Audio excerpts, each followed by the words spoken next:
What is up, YouTube? Coin Whisperer here, your source for crypto news, views, and reviews. And before I start this video, I just want to apologize to all 170 of my subscribers if you guys are watching. I was really busy this past week and a half with the finals, and I'm finally back home, and I'm going to be motivated to drop a video every day for the next month that I'm off of school. So yeah, stay tuned to the channel and make sure you're subscribed if you're not already subscribed. So now let's get into what this video is actually about. So today we're going to be talking about why you should actually be happy that Bitcoin's price is dropping. So before I talk about that, let's just look a little bit at the charts.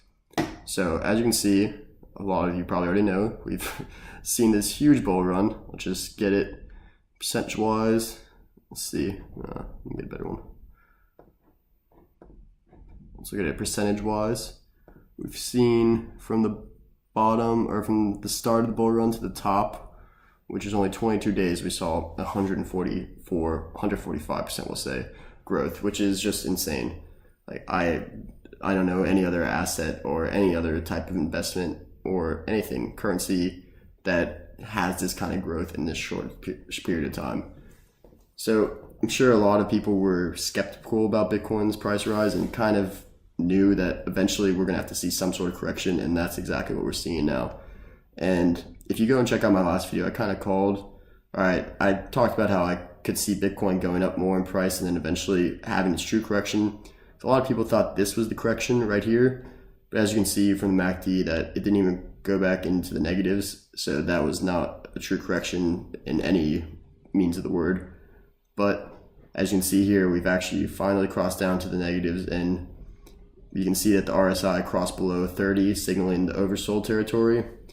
And we can see that the MACD the blue line of the MACD, is finally starting to curve upwards, signaling that we're having some recovery from this sharp retracement we've seen over the past couple of days. And a lot of people are worried that like Bitcoin's bubbles popped or something like that. They're all going crazy. But if you look at it in this sense, from the start of the bull run to right now, we're still about 80% from where we were less than a month ago.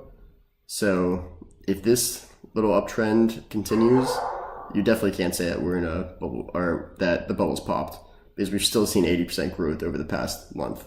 You knew that this 150% almost growth was not going to be sustainable. So that's why we really like to see stuff like this, is when you see a retracement like this to old previous support levels, it just really cements down that we have this psychological barrier. Well, you can see that it did dip down to about 11,000, but it was quickly bought up. But we have this psychological / support level at this $13,000 mark, and it's just really serving as a good base to further support Bitcoin's price. So now let's just talk about why Bitcoin actually saw this huge run up over the past month. And basically it was all just because of this futures being announced on the CBOE and the CME. And from that, just a lot of hype and other source like media attention. A lot of people started talking about Bitcoin that had no idea what Bitcoin was a month ago.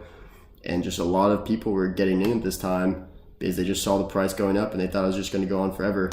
But I know all my subscribers are smart, and they knew that this price growth, or this growth in price, was just not sustainable at all. And we've been waiting for this little dip, because this is where we buy in. This is what we like to see. We like to see this red, because when everybody else is being greedy up here, we're being cautious. And when everybody else is being cautious, less scared, that's when we be greedy. We buy up this dip.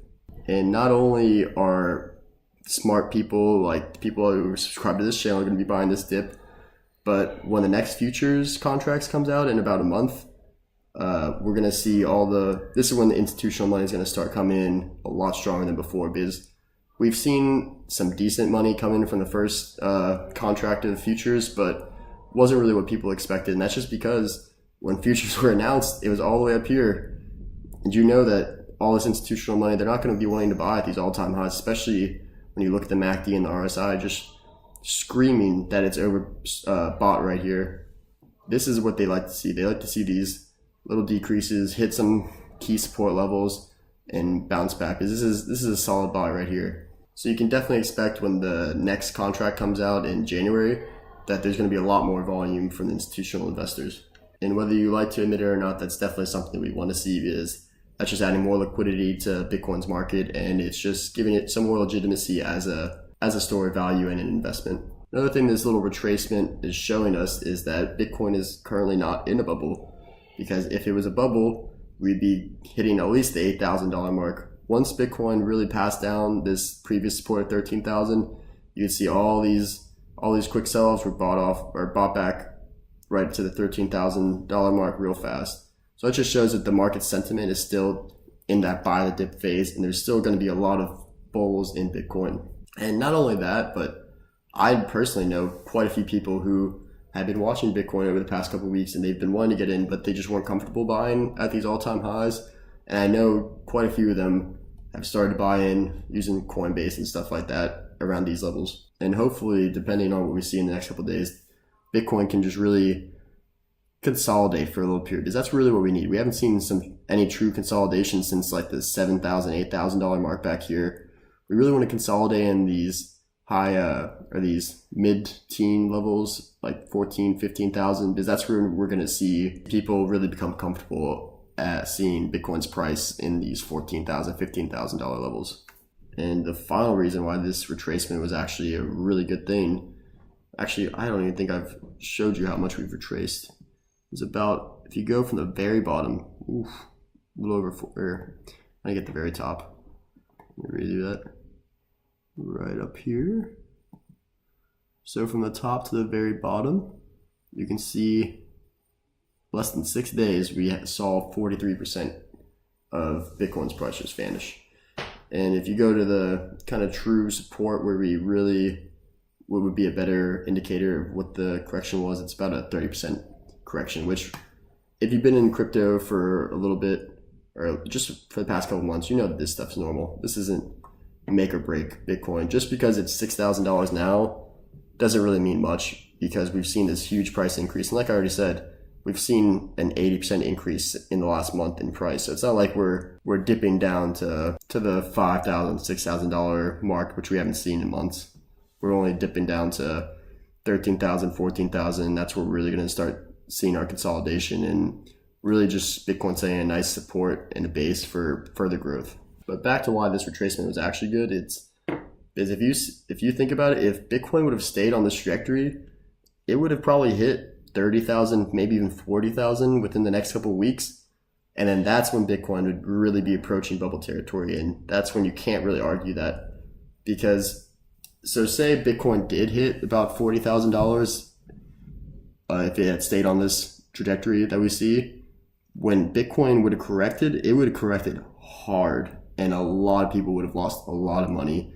And that's what we really don't want to see. Because when stuff like that happens, that really just shakes the whole market up, and that could lead to prolonged periods of bear market. And actually that would affect all of crypto, not just Bitcoin, because as you can see from CoinMarketCap, when Bitcoin goes down, everything goes down. Just a sea full of red right now, except for these few outliers.